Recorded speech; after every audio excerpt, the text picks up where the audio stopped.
Assalamualaikum warahmatullahi wabarakatuh. Asyhadu an la ilaha illallah wa asyhadu anna Muhammadan abduhu wa rasuluh. Seorang muslim bisa terjebak pada keadaan berikut ini yang membuatnya tidak sadar bahwa itu sebetulnya adalah wujud kemurkaan Allah Subhanahu wa Ta'ala kepada dirinya.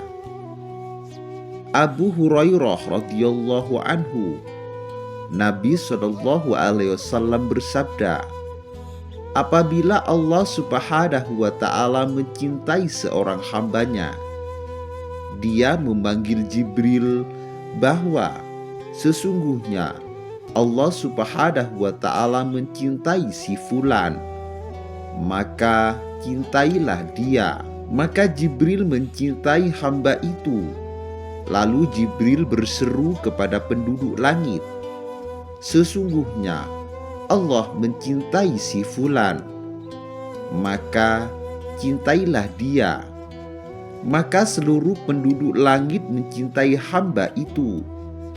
Kemudian orang itu pun dijadikan bisa diterima oleh penduduk bumi.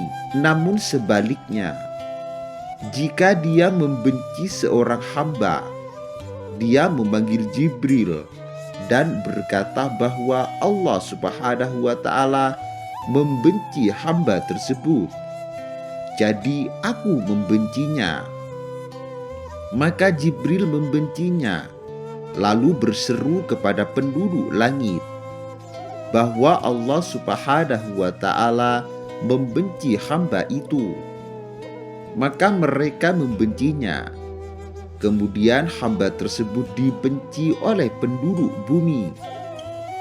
Sahabat beriman yang dirahmati Allah Subhanahu wa Ta'ala, berikut ini dua tanda orang yang pasti mendapat murka Allah di dunia maupun di akhirat. Yang pertama, tidak sholat. Hamba tersebut lalai dalam melaksanakan sholat wajib, tidak menjaganya, melaksanakannya, dan menyepelekannya, seakan-akan sholat bukan perintah Allah.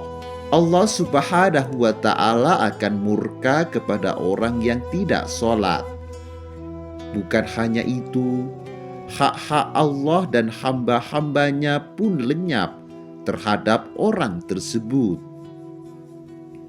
Yang kedua, durhaka kepada orang tua.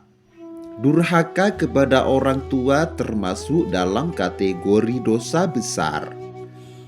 Tidak hanya ancaman di akhirat, hukuman durhaka kepada orang tua bisa saja dipercepat oleh Allah Subhanahu wa Ta'ala di dunia.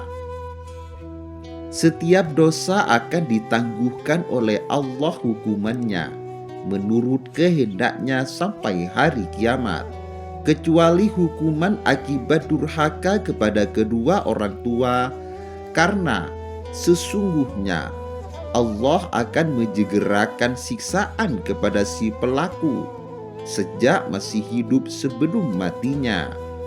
Hadis riwayat Al-Hakim. Ada salah seorang sahabat pernah bertanya kepada Rasulullah Shallallahu alaihi wasallam, apakah ukuran durhaka kepada orang tua?